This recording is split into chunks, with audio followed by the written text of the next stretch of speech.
Bismillahirrahmanirrahim. Assalamualaikum warahmatullahi wabarakatuh. Alhamdulillahirabbil alamin wa bihi nasta'inu ala umurid dunya waddin. Wassalatu wassalamu ala asyrafil anbiya'i wal mursalin sayyidina wa syafi'ina wa qurrati a'yunina Muhammadin amma ba'du. Di sini kami dari kelompok 5 akan mempresentasikan tentang peradilan agama di Indonesia setelah kemerdekaan sekarang dari 1945 sampai 1989, yang mana kelompok kami terdiri dari 3 orang. Yang pertama Rohman, saya sendiri. Yang kedua Isfaul Hasanah. Yang ketiga Tia Saharani. Nah, yang pertama akan disampaikan langsung oleh Rohman. Ya, langsung saja. Di sini saya akan menerangkan tentang di sini di dalam peradilan agama di Indonesia setelah kemerdekaan sekarang dari 1945 sampai 1989. Nah, di sini ada pokok bahasa yang pertama yaitu peradilan agama di Indonesia tahun 1945 sampai 1957.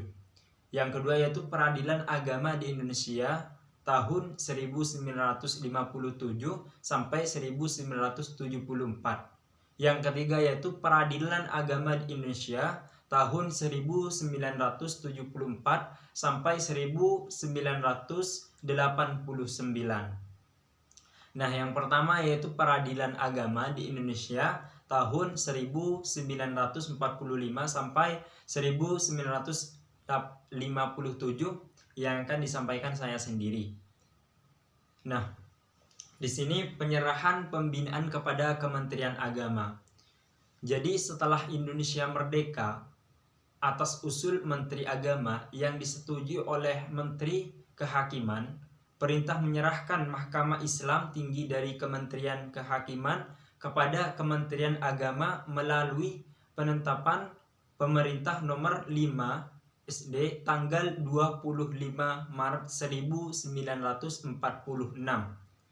Pada masa kolonial, Belanda tidak ada pegawai pengadilan agama yang mendapat gaji tetap atau honorium dari pemerintah, ketua pengadilan, penghulu atau penghulu kepada yang dibayar oleh pemerintah Hindia Belanda bukan sebagai ketua pengadilan agama, akan tetapi dalam kedudukannya sebagai Islamitics Advisor pada London. Adapun setelah kemerdekaan, anggaran belanja pengadilan agama disediakan oleh pemerintah sendiri.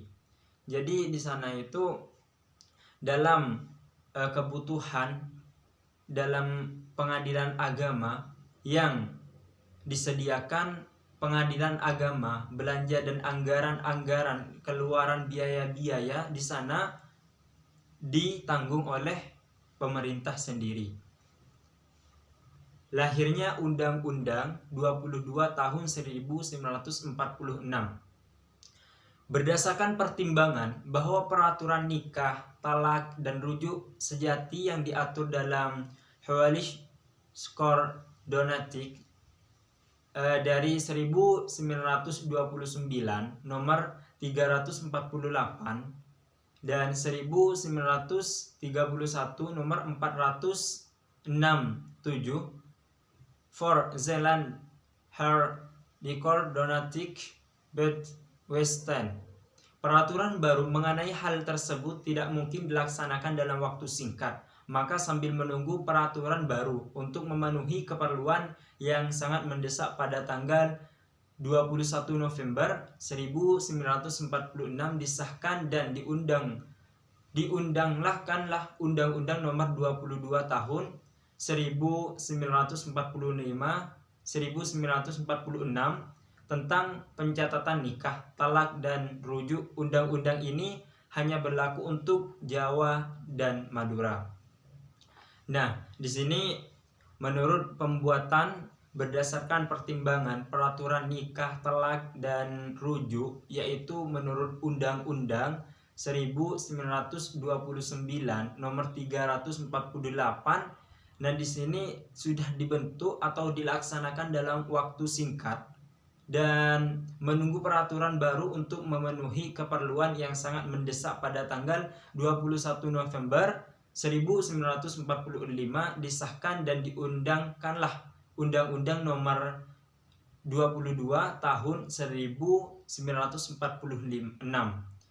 tentang pencatatan nikah, talak, dan rujuk, dan ini khusus berlaku di Jawa dan di Madura saja, seperti itu. Selanjutnya, lahir Undang-Undang 1919 tahun 1948. Pada tahun 1948 lahir Undang-Undang nomor 19 tentang susunan dan kekuasaan Badan Kehakiman dan Kejaksaan.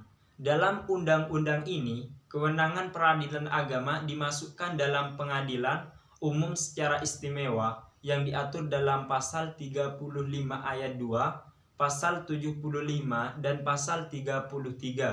Undang-undang ini merupakan peraturan yang penting tentang peradilan dalam masa pemerintahan RI Yogyakarta. Undang-undang ini bermaksud mengatur mengenai peradilan dalam sekaligus mencabut serta menyempurnakan isi Undang-Undang nomor 7 tahun 1947 tentang susunan dan kekuasaan Mahkamah Agung dan Kejaksaan yang mulai berlaku pada tanggal 3 Maret 1947. Sehubungan dengan lingkungan peradilan, undang-undangan ini menetapkan 3 isi lingkungan peradilan, yaitu yang nomor 1 peradilan umum, peradilan tata usaha, sedangkan yang nomor 3 itu peradilan ketentaraan. Masa Republik Indonesia Serikat dan Undang-Undang Dasar 1950. Masa Republik Indonesia Serikat ini yang sering disingkat dengan RIS adalah masa yang tidak panjang, yakni sejak tanggal 27 Desember sampai tahun 1949 sampai 17 Agustus 1950. Setelah persetujuan Linggarjati dan Renville, kemudian diusul dengan konferensi inter-Indonesia antara legasi RI dan BVU. Pertemuan untuk permusyawarahan feudal akhir pada tanggal 2 Oktober 1949. Piagam persetujuan atas Konstitusi Republik Indonesia Serikat oleh delegasi Republik Indonesia dan seluruh delegasi BVO. Masa Undang-Undang 1950. Sangat singkat masa berlakunya Konstitusi Republik Indonesia Serikat, yakni hanya sekitar 7 bulan 21 hari mulai dari tanggal 27 Desember 1949 sampai dengan 17 Agustus 1950. Kondisi objektif di waktu itu ternyata rakyat Indonesia dari daerah-daerah bagian seluruh Indonesia menghendaki bentuk susunan Republik Kesatuan setelah daerah-daerah serta negara-negara bagian dan daerah lainnya dibubarkan dan digabungkan pada Republik Indonesia yang terjadi antara tanggal 9 Maret sampai dengan tanggal 18 April 1950. Maka tanggal 17 Agustus 1950 terjadi peristiwa penting di dalam sejarah ketenagaraan Republik Indonesia dengan diundangkan Undang-Undang nomor 7 tahun 1950, di mana konstitusi RIS diganti menjadi Undang-Undang SR Republik Indonesia sehingga lahir Republik Indonesia yang berbentuk negara kesatuan. Seperti itu. Selanjutnya yaitu lahirnya Undang-Undang Darurat Nomor 1 Tahun 1951. Pada tahun 1951, di dalam lingkungan peradilan diadakan perubahan penting dengan diundangkannya Undang-Undang Darurat Nomor 1 Tahun 1951 tentang tindakan-tindakan sementara untuk menyelenggarakan kesatuan susunan dan acara pengadilan sipil yang berhubungan dengan peradilan. Dalam undang-undang ini mengandung muatan 4 hal yang penting, yaitu seperti yang nomor 1 yaitu penghapusan beberapa pengadilan yang tidak lagi sesuai dengan suasana negeri kesatuan. Jadi yang nomor 1 itu penghapusan dari beberapa pengadilan yang tidak sesuai dengan negara satu kesatuan, maka di sana akan dihapus dan disesuaikan dengan undang-undang yang baru. Yang nomor 2, penghapusan secara berangsur-angsur pengadilan suap raja di beberapa daerah tertentu dari semua pengadilan adat. Yang ketiga itu pelanjutan pengadilan agama dan pengadilan desa.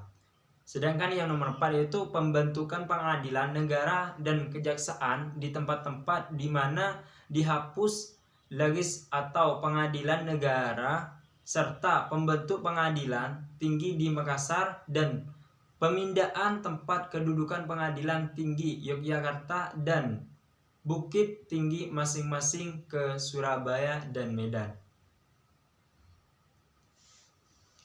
Lahirnya Undang-Undang Nomor 32 Tahun 1954 karena Undang-Undang Nomor 22 Tahun 1946 hanya berlaku untuk Jawa dan Madura saja. Maka untuk luar Jawa dan Madura masih berlaku Heiligjoker Dorneti Butenkwisten 1932 nomor 4 tahun 1982 dan peraturan tentang pencatatan nikah, talak, dan rujuk yang berlaku di daerah-daerah Sabak Raja serta peraturan-peraturan lainnya.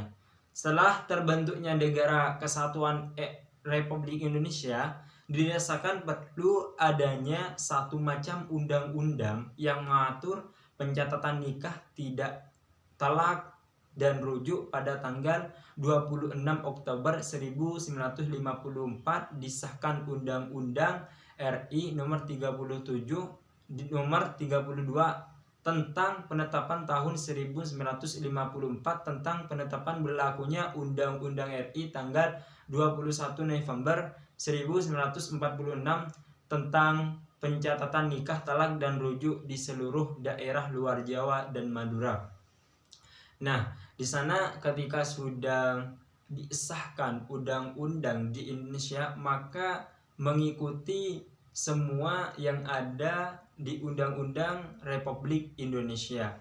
Kan yang pertamanya itu cuman berlaku dari Jawa dan Madura, dan diubahlah pada tanggal 26 Oktober 1954 itu semua akan mengikuti undang-undang tersebut.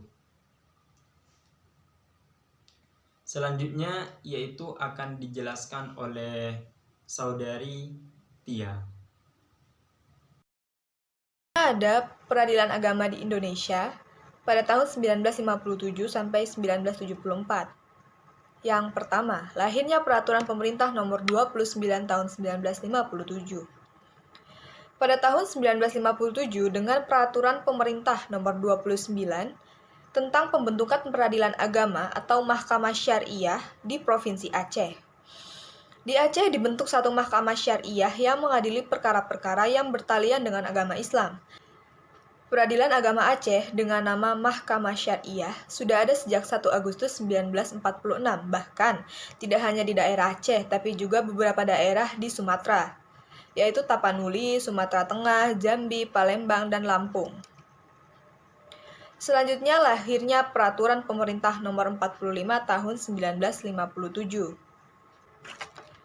Menurut Peraturan Pemerintah Nomor 49 Tahun 1957 tentang pembentukan pengadilan agama atau Mahkamah Syariah di luar Jawa dan Madura, Kewenangan peradilan agama di luar Jawa, Madura, dan Kalimantan Selatan adalah meliputi tentang nikah, talak, rujuk, fasakh, nafkah, mas kawin atau mahar, tentang kediaman atau maskan, mut'ah, hadonah, perkara waris, wakaf, hibah, sedekah, dan baitul mal. Peraturan Pemerintah Nomor 45 Tahun 1957 menetapkan tentang pembentukan pengadilan agama atau Mahkamah Syariah di daerah luar Jawa dan Madura. Peraturan ini berisi 13 pasal. Pada pasal 12 dinyatakan bahwa pelaksanaan dan peraturan ini diatur oleh Kementerian Agama.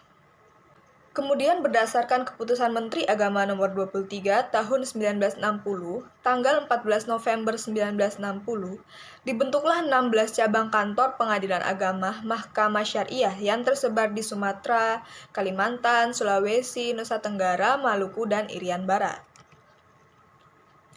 Selanjutnya, lahirnya Undang-Undang Nomor 19 Tahun 1964 dan Nomor 14 Tahun 1970. Dalam rangka memenuhi ketentuan pasal 26 Undang-Undang Dasar 1945, keluarlah Undang-Undang Nomor 19 Tahun 1964 tentang ketentuan-ketentuan pokok kekuasaan kehakiman, yang kemudian diganti dan disempurnakan dengan Peraturan Pemerintah Nomor 14 Tahun 1970 tentang ketentuan-ketentuan pokok kekuasaan kehakiman. Pasal 10 Peraturan Pemerintah Nomor 14 Tahun 1970 menentukan bahwa kekuasaan kehakiman dilaksanakan oleh 4 lingkungan peradilan, yaitu peradilan umum, peradilan agama, peradilan militer, dan peradilan tata usaha negara. Dalam proses pembahasan rancangan undang-undang tentang pokok-pokok kekuasaan kehakiman ini, masalah peradilan agama menjadi lingkungan sendiri yang melaksanakan sebagian kekuasaan kehakiman telah dibahas secara mendalam. Selanjutnya, penambahan kantor dan cabang kantor pengadilan agama. Dengan adanya jaminan yuridis, Undang-Undang Nomor 14 Tahun 1970 tentang ketentuan-ketentuan pokok kekuasaan kehakiman, berdasarkan Keputusan Menteri Agama Nomor 34 Tahun 1972, terbentuk 4 kantor pengadilan agama dan 6 cabang kantor pengadilan agama atau Mahkamah Syariah di daerah Provinsi Riau, Jambi, Aceh, dan Sumatera Utara. Terima kasih kepada Saudari Tia. Nah, selanjutnya nomor 3, Peradilan Agama di Indonesia tahun 1974 sampai 1989 akan dijelaskan oleh Saudari Isfi. Kepadanya dipersilahkan. Pembahasan yang terakhir yaitu Peradilan Agama di Indonesia pada tahun 1974 sampai 1989. Dalam kurun waktu kurang lebih 15 tahun, pada masa ini ada 2 hal yang paling menonjol, yaitu yang pertama, lahirnya Undang-Undang Nomor 1 Tahun 1974 dan Peraturan Pemerintah Nomor 7 Tahun 1975. Dan yang kedua, lahirnya Peraturan Pemerintah Nomor 28 Tahun 1977. Pembahasan yang pertama yaitu lahirnya Undang-Undang Nomor 1 Tahun 1974 dan Peraturan Pemerintah Nomor 7 Tahun 1975 tentang perkawinan. Jadi di sini pada tanggal 2 Januari tahun 1974, Undang-Undang Nomor 1 Tahun 1974 itu lahir, yang mana undang-undang tersebut membahas tentang perkawinan dan berlaku untuk memenuhi tuntutan masyarakat Indonesia. Nah, tuntutan tersebut sudah ada sejak Kongres Perempuan yang pertama di Indonesia. Jadi, tuntutan tersebut diharapkan untuk bisa memperbaiki kedudukan wanita dalam pernikahan. Nah, perbaikan yang diinginkan itu terutama bagi golongan Indonesia asli yang beragama Islam, hak dan kewajiban dalam perkawinan itu tidak diatur dalam hukum tertulis. Jadi, hukum perkawinan orang Indonesia asli itu tercantum dalam kitab fikih, yang mana dalam hukum Indonesia tidak dapat digolongkan sebagai hukum tertulis, karena hukum tersebut tidak tertulis dalam peraturan pemerintahan. Pada masa ini ada 3 masalah yang menjadi pusat perhatian, yaitu yang pertama perkawinan paksa, yang kedua tentang poligami, dan yang ketiga yaitu talak yang sewenang-wenang. Jadi tuntutan tadi diharapkan bisa memperbaiki kedudukan wanita tentang pernikahan. Kemudian pada tahun 1950, pemerintah Republik Indonesia itu berusaha membentuk panitia untuk membuat rancangan undang-undang tentang perkawinan. Tetapi hal tersebut masih belum terwujud. Kemudian mencoba lagi antara tahun 1967 sampai tahun 1979, tetapi hasilnya itu tetap sama, yaitu belum terwujud. Kemudian yang ketiga, kembali mengulang pada tahun 1973 itu kembali mengajukan rancangan undang-undang. Lalu setelah banyak terjadi argumen pro maupun kontra, akhirnya terwujudlah mufakat di antara anggota DPR. Nah, setelah undang-undang tentang perkawinan tersebut telah diundangkan, maka pada tanggal 1 April tahun 1975 lahirnya diundangkan, maka pada tanggal 1 April tahun 1975 lahirnya Peraturan Pemerintah Nomor 9 tahun 1975 tentang Peraturan Pelaksanaan Undang-Undang Perkawinan.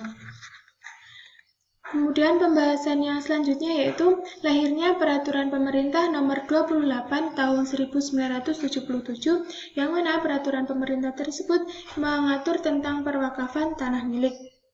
Jadi, dalam konsiderasi Peraturan Pemerintah Nomor 28 tahun 1979, di sana dijelaskan bahwa wakaf merupakan suatu lembaga keagamaan yang dapat digunakan sebagai salah satu sarana untuk pengembangan kehidupan keagamaan dalam rangka mencapai kesejahteraan spiritual dan material menuju masyarakat yang adil dan makmur dengan berdasarkan Pancasila. Jadi, kemudian sampai pada tahun 1977, peraturan tentang perwakafan tanah milik ini belum memenuhi kebutuhan tentang bagaimana tata cara perwakafan, dan hal itu dapat menimbulkan kemungkinan munculnya hal yang tidak diinginkan karena tidak adanya data lengkap tentang tanah yang akan diwakafkan. Jadi perlu bagaimana cara pendaftaran wakaf yang teratur. Nah, dengan adanya pertimbangan tersebut, maka pada tanggal 17 Mei tahun 1977, lahirlah Peraturan Pemerintah Nomor 28 tahun 1977 yang dimuat dalam LN Nomor 30 tahun 1977. Kemudian, peraturan pelaksanaannya dilaksanakan melalui Peraturan Menteri Agama Nomor 1 tahun 1977 tentang perwakafan tanah milik. Sebelum itu, telah dikeluarkan Peraturan Menteri Dalam Negeri Nomor 6 tahun 1977 tentang bagaimana tata pendaftaran tanah. Mengenai perwakafan tanah milik, itu dikeluarkan pada tanggal 26 November tahun 1977.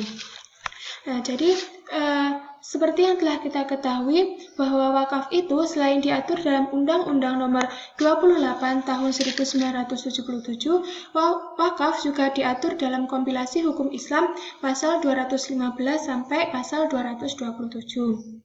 Nah, dalam Undang-Undang Nomor 41 Tahun 2004 tentang wakaf, di sana dijelaskan baik dalam Peraturan Pemerintah Nomor 28 Tahun 1977 maupun dalam kompilasi hukum Islam, wakaf itu hanya dilembagakan untuk selamanya. Tetapi dalam undang-undang yang baru itu dinyatakan bahwa wakaf untuk dimanfaatkan selamanya atau untuk jangka waktu tertentu sesuai dengan kepentingannya.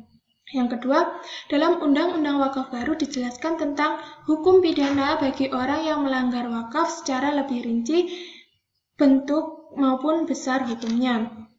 Jadi, dari situ dapat diambil kesimpulan bahwa wakaf ini sebagai salah satu lembaga keagamaan yang dapat digunakan sebagai sarana pengembangan kehidupan beragama dalam rangka mencapai kesejahteraan masyarakat. Kemudian, waktu wakaf bisa berlaku selamanya, dan juga selain itu wakaf juga bisa berlaku dalam waktu tertentu. Kemudian, wakaf tidak boleh diganti kecuali dalam keadaan tertentu dengan prosedur yang dibenarkan peraturan perundangan. Jadi, wakaf itu boleh diganti selama sesuai dengan prosedur yang dibenarkan peraturan perundangan. Kemudian, dalam penyelewengan benda wakaf dalam Undang-Undang Nomor 1 Tahun 2004 itu tentang wakaf sudah dijelaskan bahwa di sana terdapat ketentuan-ketentuan hukum pidana yang lebih rinci bagi orang yang menyelewengkan benda wakaf. Nah, itu tadi video dari kelompok 5 tentang peradilan agama di Indonesia setelah kemerdekaan sampai sekarang, yaitu pada tahun 1945 sampai 1989. Terima kasih, kurang lebihnya kami mohon maaf yang sebesar-besarnya. Wassalamualaikum warahmatullahi wabarakatuh.